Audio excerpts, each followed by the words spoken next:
The marble floor gleamed under cold fluorescent light, reflecting faces lined with impatience and eyes eager for distraction. A teller sat perched behind the counter, her posture sharp, her expression sharpened even further by disdain, and every tap of her pen echoed like a warning shot through the lobby. At the center of this restless crowd stood an elderly black figure, notebook pressed close, a single handwritten check resting in her hand like a relic from another time. The room fed on her silence, whispers circling like vultures sensing weakness, while the teller shaped each gesture into theater meant to humiliate. Customers shifted, murmurs spread, and the atmosphere thickened until it felt less like a bank and more like a stage prepared for public trial. None of them knew that the very object they mocked, the check, the notebook, the handwriting, was tied to a truth so powerful it would unravel every sneer, every whisper, and every ounce of arrogance in the room. Before the morning was over, the balance of power would shatter, cruelty would be unmasked, and dignity would rise with a force no one expected. If you want to follow how arrogance collapses when truth finally breaks through, stay until the end, because the revelation will sting harder than any insult you've ever heard. Support this story with a like, subscribe for more tales of justice, and share in the comments where you are watching from and how the unfolding plot makes you feel. The morning sun outside had already burned away the last chill of spring when Odessa Whitfield made her way down the familiar street toward the bank she had used for decades. Her gait was measured, the kind of deliberate pace one adopts with age, but her posture still held the dignity born from years of labor and quiet achievement. She carried her leather-bound notebook close to her chest, the same notebook she had relied on for years to keep her records precise. Inside the worn cover, a handwritten check sat ready for deposit, penned carefully in her steady hand, ink still crisp on the page. The neighborhood around her had changed, new storefronts, fresh coats of paint on brick facades, but the bank remained cornerstone, its marble steps polished by countless feet. Odessa knew these steps well. She had climbed them many times, sometimes to withdraw, other times to deposit, always confident that her savings, hard-earned through a life of perseverance, would be respected here. As she approached the heavy glass doors, she caught her reflection faintly in the pane. A small, proud figure, dressed neatly in a pressed blouse and long skirt, her silver hair pinned back with care. She did not come seeking favor, only to conduct her business. The lobby greeted her with its cool air and hushed tones. The scent of floor polish mixed with paper drifted in the space, punctuated by the muffled sounds of printers and shuffling feet. A line had already formed, customers in suits and casual clothes tapping phones or checking watches. Odessa joined them quietly, drawing only minimal notice, holding her notebook firmly against her side. When her turn arrived, she stepped forward to the teller's counter, eyes settling on the placard that read Marjorie Sloan. The teller sat with an expression already stiff, her hair pulled tightly back, her blouse pristine, her hands poised in a way that suggested impatience even before the first interaction. Odessa placed the notebook gently on the counter and opened it, sliding forward the handwritten check with a kind of care that reflected not only her habits, but also the respect she gave to financial institutions. It was not just a piece of paper to her. It was a symbol of trust, the culmination of effort, discipline, and memory. A few heads lifted, eyes following the noise, and Marjorie exaggerated the gesture further by rolling her shoulders and shrugging dramatically, as if she were burdened beyond reason by the presence of the elderly woman before her. The exaggerated movements communicated her message without words. Here stood a troublesome customer wasting valuable time. The signal landed. Those in line, already impatient with their own errands, began shifting and muttering under their breaths, fueled by Marjorie's display. The sense of collective annoyance, carefully stoked by the teller's behavior, slowly wrapped around Odessa like a suffocating shroud. Odessa, still standing with quiet resolve, felt the weight of every pair of eyes pressing against her back, not because she had done anything wrong, but because a single employee had chosen to frame her as an inconvenience. To make matters worse, another young employee stationed at a neighboring window caught the spectacle. He leaned slightly toward Marjorie's counter, his mouth curling into a smug grin. Without a word, He tilted his head in amusement at the sight of Odessa clutching her notebook, his smirk speaking volumes about how easily mockery could spread when initiated by someone emboldened at the front desk. Marjorie met his gaze, and with a quick shake of her head, as though confirming that her assessment of Odessa's presence was accurate, she locked him in complicity.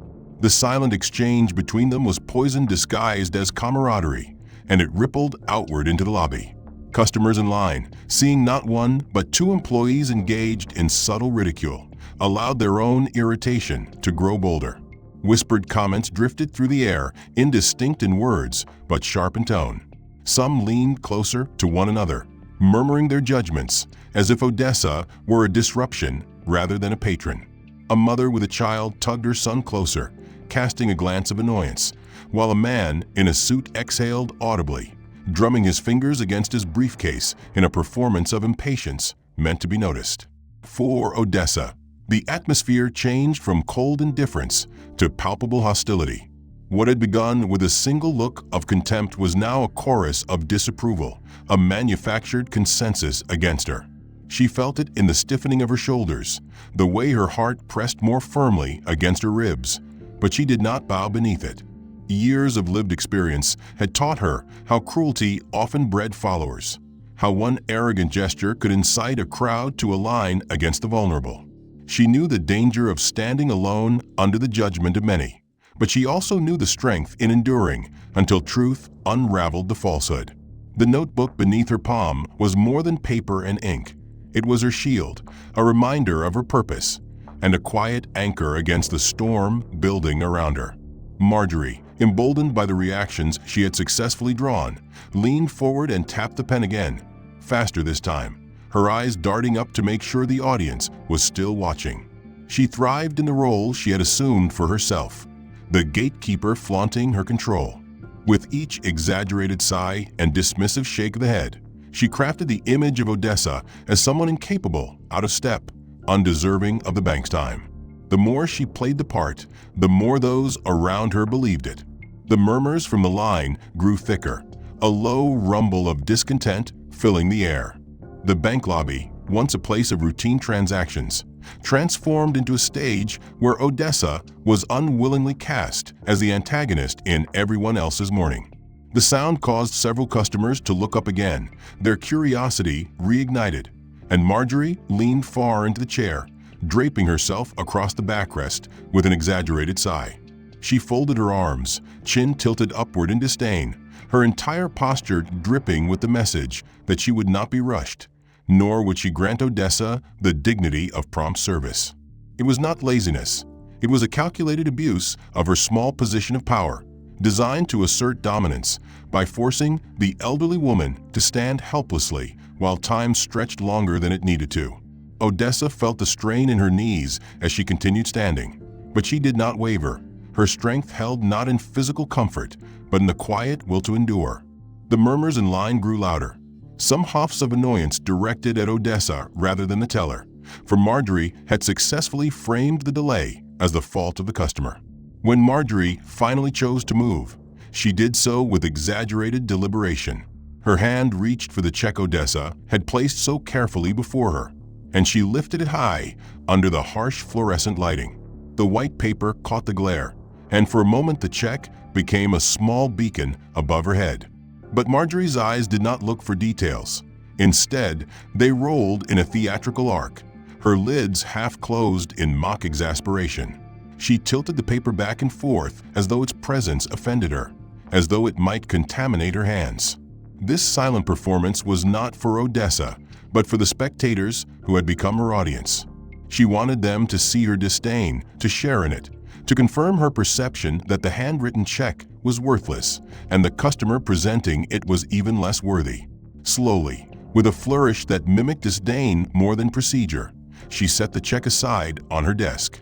She did not place it neatly in a tray or a processing stack, but instead nudged it toward the far corner of her workstation, where discarded papers sometimes landed, the place reserved for things beneath her attention. The act was small, almost mundane, but the cruelty in it was unmistakable. Odessa's heart tightened, not with fear, but with a sting of recognition. She was being diminished, her effort disregarded. her dignity intentionally undercut by someone who relished the chance to exercise petty authority. Around them, the lobby absorbed the message. The customers, unable or unwilling to distinguish truth from performance, continued to align with the teller's narrative. A man in line shook his head and muttered something under his breath, and another rolled her eyes as though she, too, were inconvenienced by Odessa's presence. The hostility deepened, and all of it originated from the teller's chair, the epicenter of manufactured contempt. Odessa held her ground. She did not lean on the counter for support, though her legs ached from standing. Her hands rested calmly on the edge of her leather notebook, fingers brushing the embossed seal that had once represented authority and service to her community. That seal, now unseen by those around her, carried weight that none of the whispering spectators could guess. It was not arrogance that kept her calm, but knowledge. That arrogance, like Marjorie's, no matter how powerful in the moment, always faltered when truth finally rose to the surface. She let silence be her shield once more, even as the teller tried to strip her dignity layer by layer. With an air of false busyness, she spun her monitor slightly toward herself, tilting it in a way that prevented Odessa or anyone else from seeing the screen. Her fingers began to move across the keyboard, not with the efficiency of genuine work, but with exaggerated tapping of someone playing a role. Each keystroke sounded deliberate, loud, and prolonged, giving the impression that she was engaged in some serious verification process. The smirk that tugged at her lips betrayed the act. She leaned close to the screen, narrowing her eyes as if uncovering some troubling detail, and occasionally glanced sideways at Odessa before returning to her exaggerated typing. Those standing in line could not see what was on the monitor, but they saw enough of her expression to assume something suspicious was unfolding at her counter. The murmurs began again, more pronounced this time, with some customers shifting uncomfortably in line. One man crossed his arms and exhaled through his nose in frustration, while another customer shook her head faintly as though inconvenienced by what she interpreted as a delay caused by the woman in front. Marjorie continued her act, pressing keys with unnecessary force, leaning back slightly and then forward again, portraying a worker uncovering anomalies.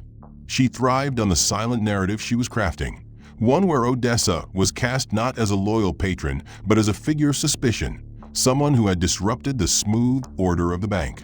She glanced once more at the crowd and let her smirk widen just enough for them to catch, feeding their doubts and aligning their impatience against the elderly woman who stood quietly, refusing to let her dignity slip. Then, as if punctuating her manufactured concerns, Marjorie turned her head toward the corner of the lobby and caught the eye of a security guard stationed near the entrance. The guard, a young man in his 20s with a uniform still crisp from recent issue, stood with his hands clasped at his belt, surveying the lobby with a mixture of boredom and duty. Marjorie raised her hand and gave a sharp wave, not the polite gesture of someone requesting assistance, but the commanding signal of someone summoning authority. The guard's attention sharpened, and she extended her finger toward Odessa in a gesture that could not be mistaken, singling her out in full view of the watching lobby. The implication was clear. This customer was a problem. The atmosphere shifted instantly. The murmurs of impatience evolved into hushed tones of speculation, as if the crowd had been given confirmation of what they were led to believe. A ripple of curiosity swept through the line, people leaning slightly to catch a better view of the scene. The young guard began moving toward the counter, his steps measured but steady, the weight of his presence adding to the air of intimidation. His hand shifted from the clasp of his belt to rest casually near his radio, a gesture of readiness that made the display even more dramatic. The effect was immediate. Customers in line, already restless from the delay, began shifting their weight, their whispers turning to open murmurs that carried irritation more than concern. The narrative Marjorie had carefully built through her disdainful actions was now embodied in the figure of the guard, and the crowd responded by casting their stares at Odessa, no longer with simple impatience, but with thinly veiled hostility, as though she had become the obstacle between them and their own convenience. Odessa felt those eyes burning against her back, the judgment of strangers who had no knowledge of her history or her purpose. who saw only what they were guided to see by the teller's performance. She held her leather notebook tighter against her chest, the worn cover pressed firmly to her blouse, the embossed seal faintly cool under her fingertips. The notebook carried decades of careful records, symbols of trust and service, and even in this moment it anchored her against the tide of cruelty surrounding her. She would not loosen her grip. It was more than paper, it was her shield, her reminder that dignity could be preserved even when stripped bare by those who sought to demean her. Marjorie, emboldened by the effect she had engineered, leaned back with a posture that radiated satisfaction. She turned her attention not to Odessa, but to the line of customers, making eye contact with them briefly, as if silently enlisting their support in her charade. Then, with a slow and deliberate motion, she reached into her desk drawer and retrieved a small plastic sign. She placed it on the counter in plain sight, its bold black letters against a white background declaring, "This window is closed." The action was quiet but devastating, its implication unmistakable. With that one move, Marjorie shifted the blame for the disruption away from herself and onto Odessa, creating the illusion that the elderly woman had caused the teller's counter to shut down. The reaction from the lobby was swift. Customers groaned audibly, their frustration now fully directed at Odessa. A man in a gray suit raised his hands slightly in exasperation, muttering loud enough for others to hear. A young woman with a stroller huffed impatiently, rocking her child while glaring openly at Odessa, as if the delay were her deliberate doing. The collective impatience of the crowd transformed into shared hostility, each glare cutting deeper than words. Odessa, surrounded by their judgment, stood silent and steady, though inside she felt the crushing weight of being cast as the cause of disorder.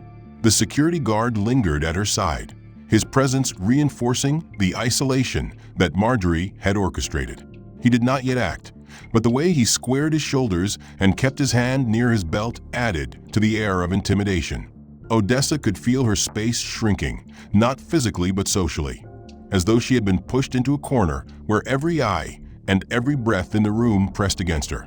The once ordinary bank lobby had become a theater of humiliation, each detail scripted by Marjorie's arrogance.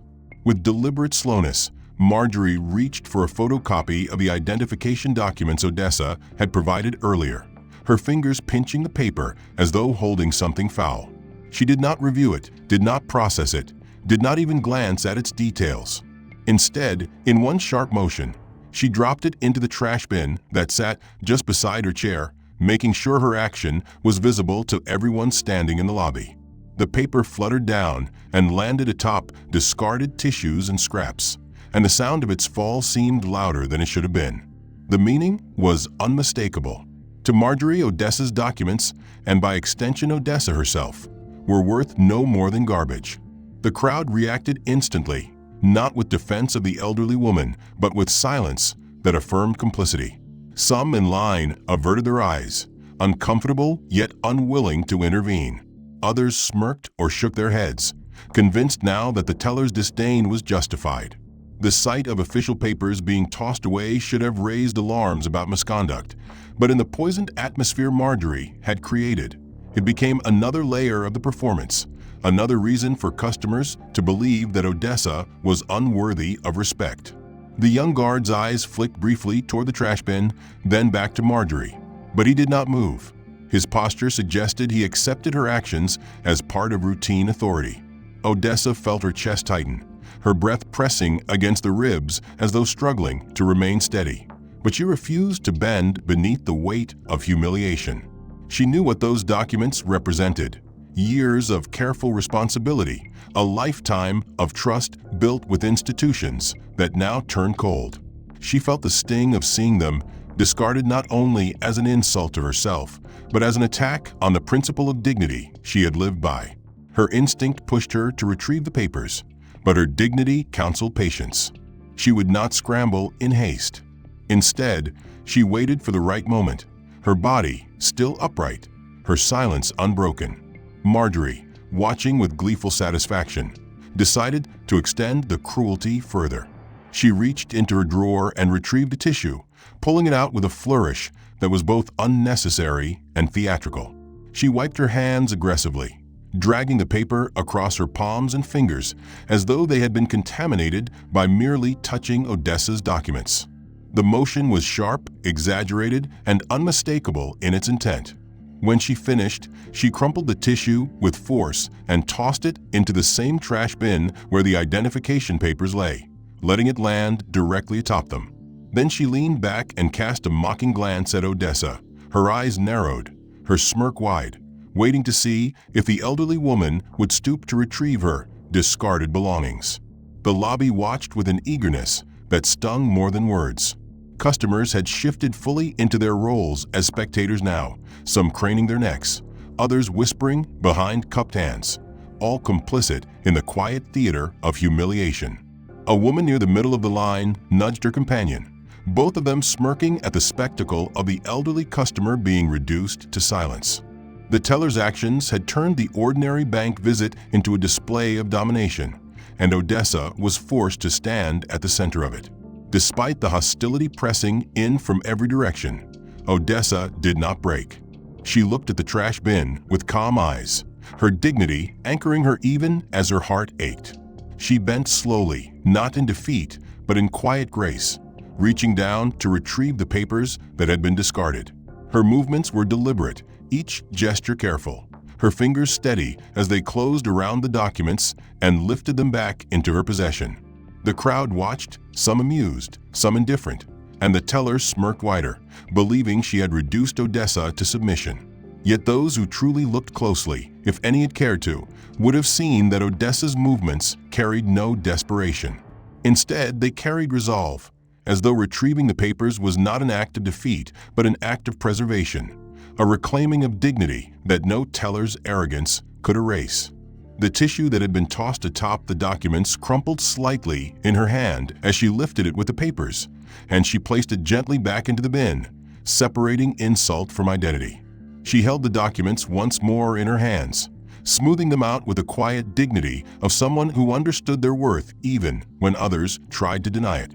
The seal on the notebook she still clutched shimmered faintly under the overhead lights, unnoticed by the teller, unseen by the crowd, but powerful in its truth. Marjorie leaned forward again, her elbows resting on the counter, her eyes locked on Odessa as though savoring victory. She had escalated her cruelty step by step, from contemptuous glances to careless discards, and now to open desecration of the woman's identity. To her, each stage was a triumph, each humiliation proof of her control.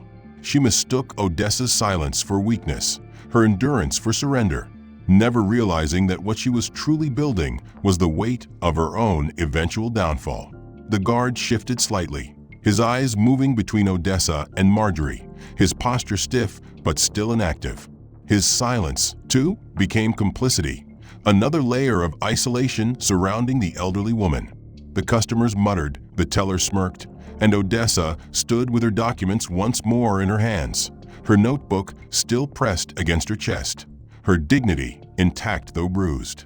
Odessa stood upright once more, her hand steady as she returned the documents to the leather notebook she had always carried, the golden embossed seal on its cover catching a glimmer of the fluorescent lights overhead. The seal was not ostentatious, not large or flashy, but it bore an unmistakable weight for anyone who understood its meaning. For Marjorie, it was nothing but decoration, a detail too small to matter in her performance of arrogance. Yet for Odessa, it was a symbol of her decades of service and achievement, a reminder that her identity extended far beyond this moment of humiliation. Marjorie leaned forward once more, her elbows propped on the counter, her smirk firmly in place, her eyes darting from Odessa to the impatient line of customers, as though daring anyone to challenge her control of the situation. She thrived in this theater she had created, a place where she could diminish an elderly black woman and bask in the silent approval of a lobby unwilling to intervene. She returned her gaze to her screen and pretended to type again, the clacking of keys as hollow as her authority. The customers fidgeted, still glancing toward Odessa, with varying degrees of irritation or disinterest, their judgment shaped entirely by the teller's performance. The young security guard shifted once more by Odessa's side, his presence a looming reminder that she had been marked as an intruder rather than a patron. And then, without warning, the narrative Marjorie had built so carefully began to crack. A senior bank employee emerged from one of the side offices, his suit tailored, his tie perfectly knotted, his demeanor marked by authority that carried quiet weight.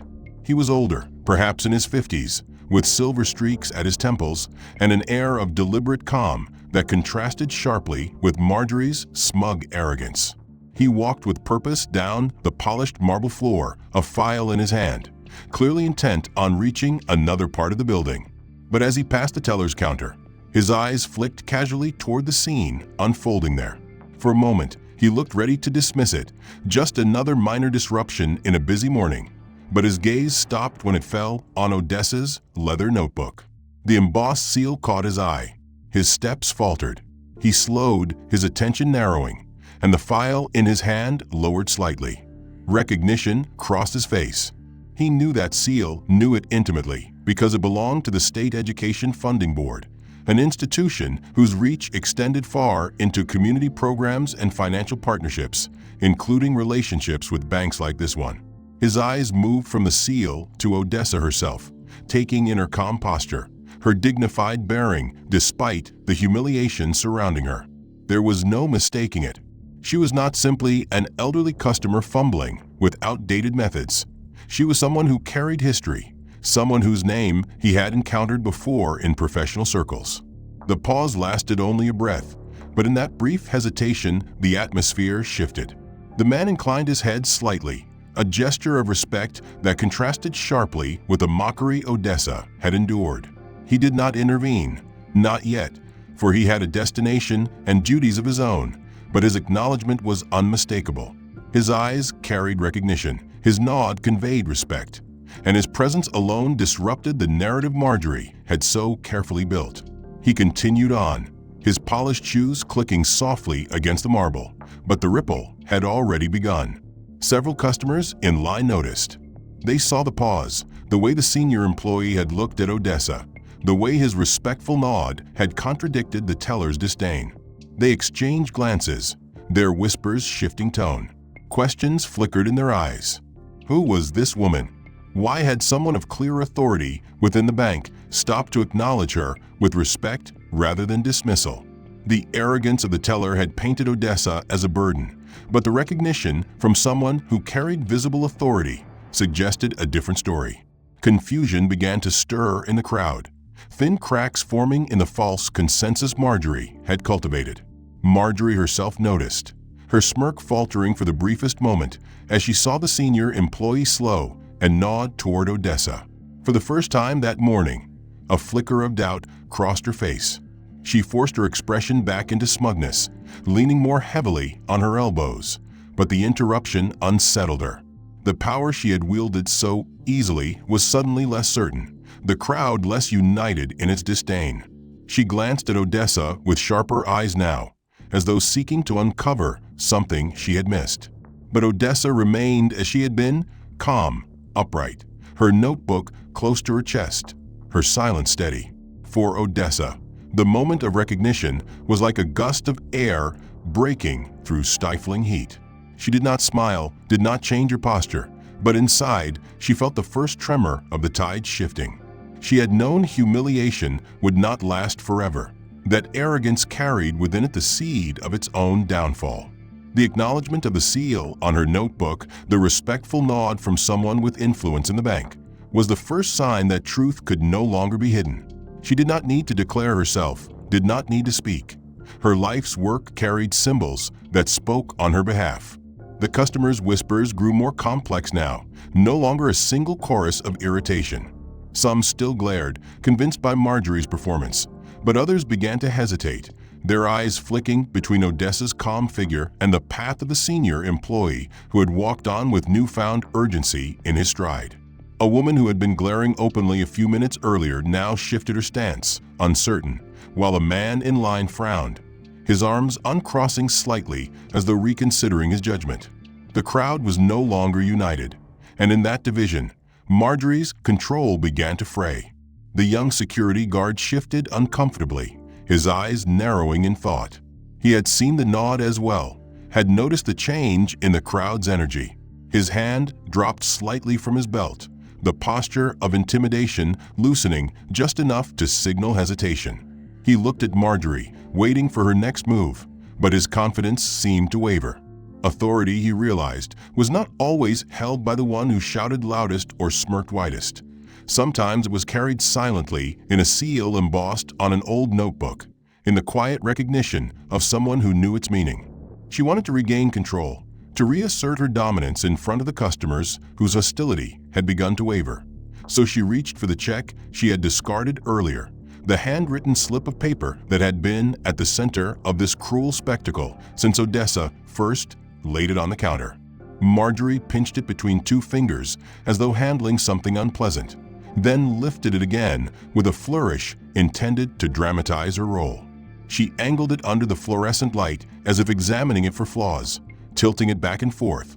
But in her eagerness to display disdain, she made her first true mistake. She left the check resting face up on the counter for longer than intended, and in the bright light overhead, its details gleamed more clearly than she realized. The crowd, drawn by the movement of the paper and by their own growing curiosity after the senior employee's brief recognition, leaned subtly forward. Their eyes, once dulled by indifference, now sought detail, hungry to resolve the conflict between what they had been led to believe and what they had just witnessed. The numbers on the check stood out first.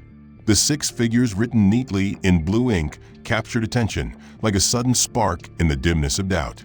The sum was far too large to belong to someone dismissed as irrelevant, far too substantial to be carried so casually in a notebook. It carried with it weight, authority, and influence. But even more striking was the signature. Near the bottom, printed boldly with the authority of a state, was the validation stamp and accompanying mark of an official office. To the untrained eye, it might have looked like any bureaucratic flourish, but to anyone familiar with finance or governance, it carried unmistakable significance. It was not the signature of a private employer or a minor institution, but of the state itself, a confirmation that this check was tied to official funding, tied to something larger than a simple personal transaction. The murmurs began again, but this time they carried a different tone. Confusion gave way to realization. An older man near the middle of the line, his posture stiff and his eyes sharp despite his age, leaned forward with sudden interest. His gaze locked on the name scrawled across the top of the check, and recognition dawned in his face. His brow furrowed, and then his lips parted in surprise as he turned slightly to those around him. He had seen that name before, not in a casual list or on a passing form, but in print, in financial journals and community reports. Years earlier, he had read articles that mentioned Odessa Whitfield, not as a mere customer, but as a figure tied to significant financial planning, someone who had helped shape state pension funds and community welfare programs. She had been described as a steady voice in times of economic instability, a woman whose knowledge and integrity had guided decisions that impacted countless lives. The man's whisper spread quickly, repeated from one customer to another, his recognition igniting the memory of others who had encountered her name in print or conversation. Some nodded slowly, piecing fragments together, while others began pulling back their judgment, uncertainty replacing disdain. The energy in the room shifted. What had once been an arena of humiliation now buzzed with speculation, the weight of realization dismantling the false narrative that Marjorie had built. Odessa stood quietly through it all, her posture unchanged, her silence steady. She had not needed to speak, had not needed to defend herself with words. The truth had emerged on its own, carried not by her voice, but by the ink on the paper she had brought, by the seal on her notebook, by the recognition of those who knew her name and her work. Dignity did not need to shout. It needed only to endure until arrogance exposed itself and truth rose to the surface. She felt the shift around her, the murmurs changing, the glare softening, the guard's posture loosening slightly as uncertainty began to replace intimidation. Marjorie, however, grew tense. Her smirk faltered again as she sensed the change in the lobby. The whispers unsettled her. The way customers looked back at Odessa with new eyes unsettled her more. She tapped her pen against the desk, a nervous echo of the mocking rhythm she had used earlier to stir hostility, but it no longer had the same effect.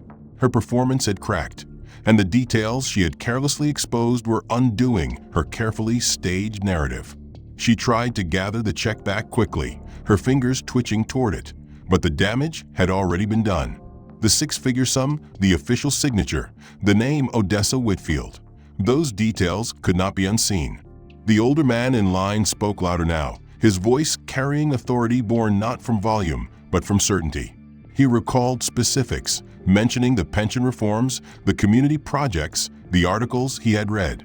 A woman beside him nodded vigorously, adding that she remembered seeing Odessa's face in a magazine article about women shaping finance. Another customer, once glaring, now looked down, ashamed of having been so easily swayed by the teller's disdain. The energy of the crowd had shifted entirely. Where once Odessa had been isolated, now suspicion turned toward Marjorie, whose arrogance suddenly seemed less like authority and more like cruelty. The young guard shifted his weight uncomfortably, his hand moving away from his belt entirely now.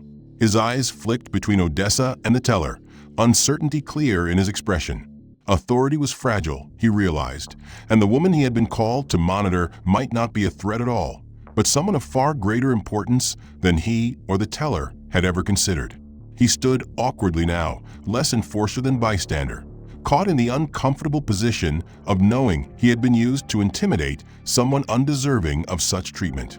The older man who had recalled her history spoke more firmly now, and those around him nodded, spreading his words further down the line. The atmosphere had inverted itself within moments. The teller's arrogance, once dominant, had become fragile, exposed as cruelty rather than authority. Marjorie, her smirk faltering and her fingers twitching nervously, reached for the check in a desperate attempt to regain control, but it was already too late. The name and the sum had been seen, the whispers had grown into certainty, and the fragile foundation of her performance was crumbling beneath her. Into this fractured silence came the unmistakable sound of measured footsteps echoing across the polished marble. Every head in the lobby turned instinctively toward the source. From the far end of the hall, a figure emerged with a presence that commanded attention not through volume or performance, but through sheer authority. Branch Manager Gregory Harlan, a tall man with a sharp jaw and an air of calm precision, strode forward with purpose. His tailored suit and deliberate pace contrasted with the nervous energy of the lobby, his presence cutting through the atmosphere like a blade through tension. He carried no folder, no clipboard, only the gravity of his role, and as he approached the counter, the crowd seemed to part its attention, shifting its focus entirely to him. Marjorie noticed him immediately, and the color drained from her face despite her attempt to maintain composure. She straightened abruptly in her chair, her earlier arrogance vanishing in the face of authority greater than her own. Gregory stopped directly in front of her station, his eyes cold and unflinching as they locked on hers. He did not glance at Odessa yet, did not address the crowd, did not even bother to assess the details of what had transpired. He had seen enough in the expressions of the customers, in the posture of the guard, in the nervous tremor of Marjorie's hands. His authority lay not in needing to confirm the facts, but in reading the truth that already filled the room. For a moment, silence reigned, the entire lobby holding its breath. Then, with a voice steady and firm, Gregory delivered the order that stripped away the teller's false power. He told Marjorie to leave her station immediately. His tone carried no anger, no theatrics, only the precise finality of command. The words struck harder than any outburst could have, leaving no room for negotiation or excuse. Marjorie's lips parted as though to protest, but the look in Gregory's eyes froze the words before they could form. She glanced around the lobby, seeking support from the crowd she had once manipulated, but their eyes no longer offered complicity. They looked back at her with disdain, some with outright contempt, their judgment reversed in the space of a heartbeat. As Marjorie hesitated, another figure appeared at Gregory's side, a woman in a neat blazer with a folder in hand and a badge clipped to her lapel. The HR officer had been summoned, and her presence confirmed that this was not a temporary reprimand, but the beginning of formal accountability. She began documenting the situation with calm precision, her pen moving across the page as she noted details, her eyes occasionally flicking up to capture the teller's trembling posture and the disdain of the crowd. Each stroke of her pen recorded the collapse of Marjorie's authority, turning her cruelty into evidence that would follow her beyond this moment. The crowd responded with a swell of energy that had been suppressed for too long. Applause broke out, scattered at first, but quickly swelling into a unified rhythm that filled the lobby with sound. Some customers clapped with relief, others with enthusiasm, and the noise carried the weight of vindication. The whispers threaded through the applause, voices murmuring words of justice, of arrogance finally meeting its consequence. The young guard, caught in the shifting tide, stepped back from Odessa's side, his posture softening, his earlier intimidation dissolving into awkward neutrality. His eyes dropped, a silent admission of complicity, but also a quiet acknowledgement that he, too, had been swept into the performance of cruelty and had now seen it dismantled. Marjorie's face tightened, her eyes darting desperately around the lobby as if searching for an escape that did not exist. She moved to speak, her lips trembling, but Gregory's steady gaze silenced her again. He gestured toward the HR officer, who stepped forward slightly, ready to escort her away from the counter. Marjorie rose reluctantly, her movements stiff, her hands trembling as she reached for her belongings. The customers who had once smirked at Odessa now smirked at her, the reversal of judgment complete. The performance she had curated had collapsed in on itself, and the stage now belonged to dignity rather than arrogance. Odessa stood quietly through it all, her leather notebook pressed gently against her chest, her posture unchanging. She had not needed to raise her voice, had not needed to defend herself with anger or outrage. The truth had risen naturally, revealed through the careless exposure of details and the recognition of those who knew her history. She watched as Marjorie, once so smug, now shuffled under the weight of humiliation, her arrogance stripped bare in front of the very audience she had sought to impress. The applause continued, some customers whispering among themselves about justice, about dignity, about the arrogance of those who abused power in positions meant to serve.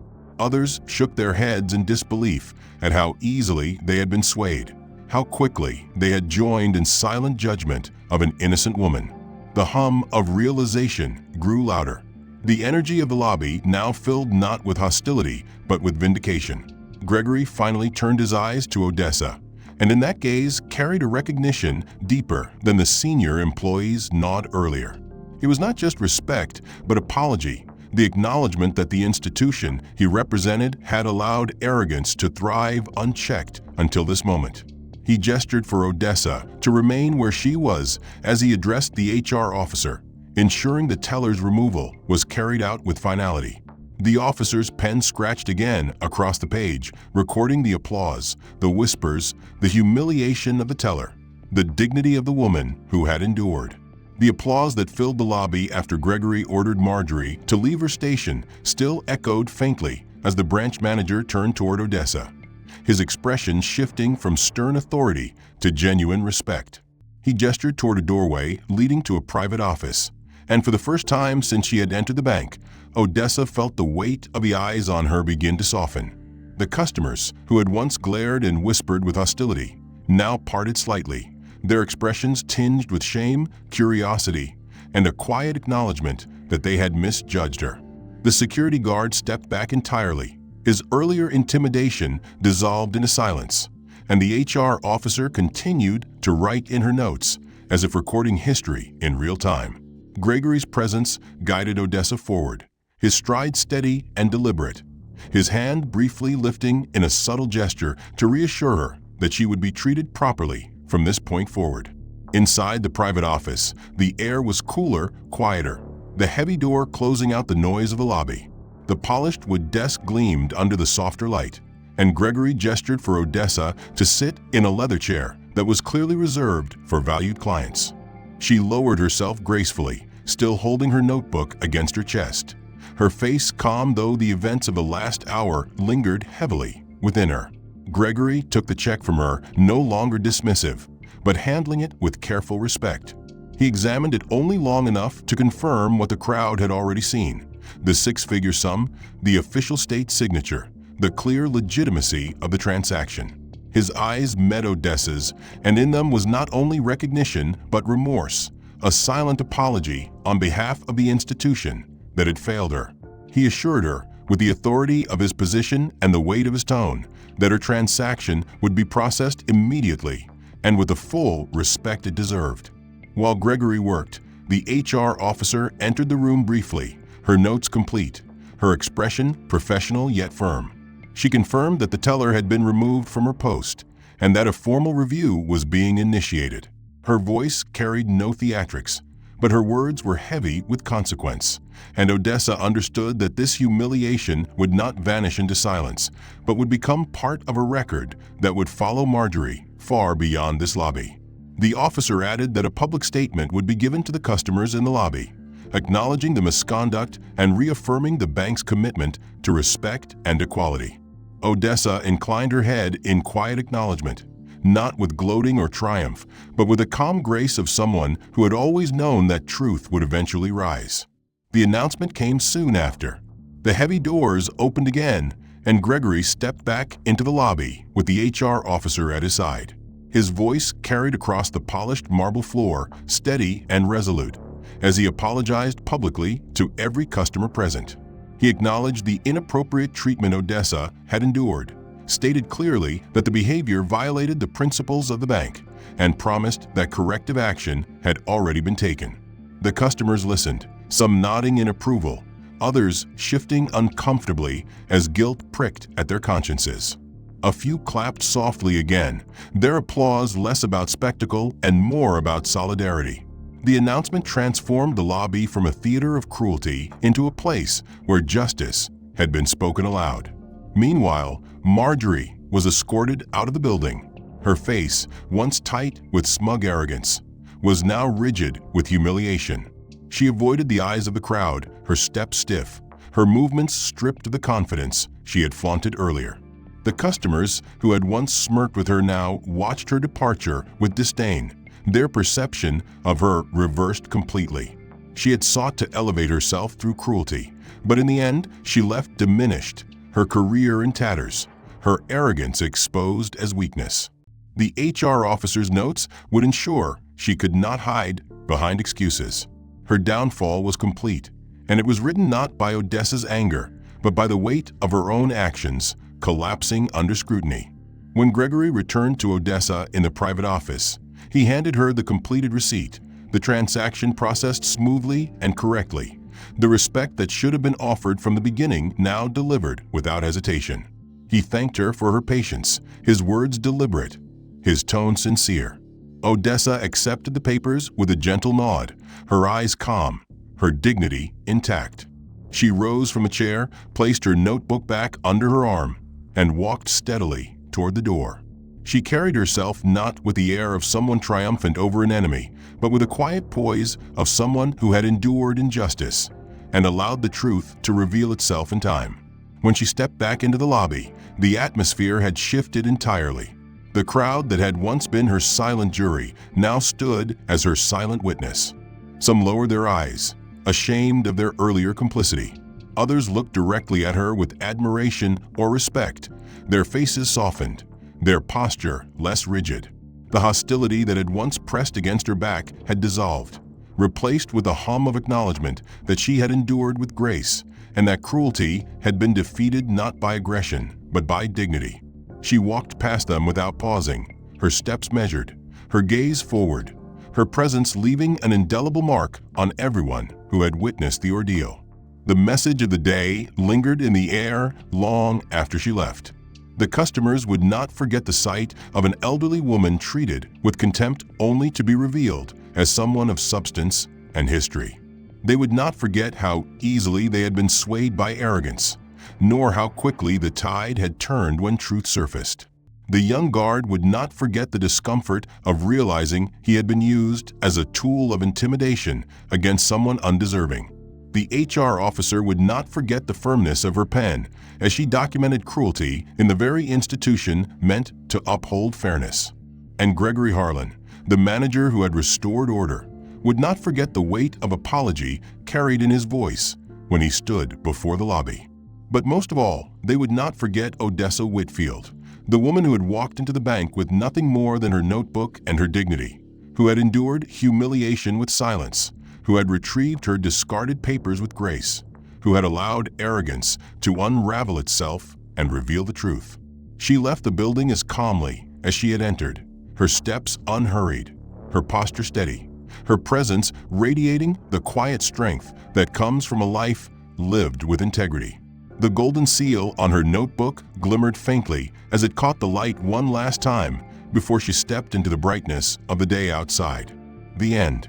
If this story has moved you, I invite you to stay with us for more. Your support helps bring forward narratives about dignity, justice, and the quiet strength that often goes unseen. If you found meaning in Odessa's endurance and the way truth revealed itself against arrogance, consider subscribing so you won't miss the next story. If you appreciated the way justice unfolded here, a like would let us know that these stories matter to you. I'd also love to hear your thoughts. What part of the plot struck you the most? And how did you feel when the balance finally shifted? Take a moment to share where you are watching from in the comments. It's always inspiring to see people from different places connecting through the same message. Your voice, your perspective, and your support keep this space alive.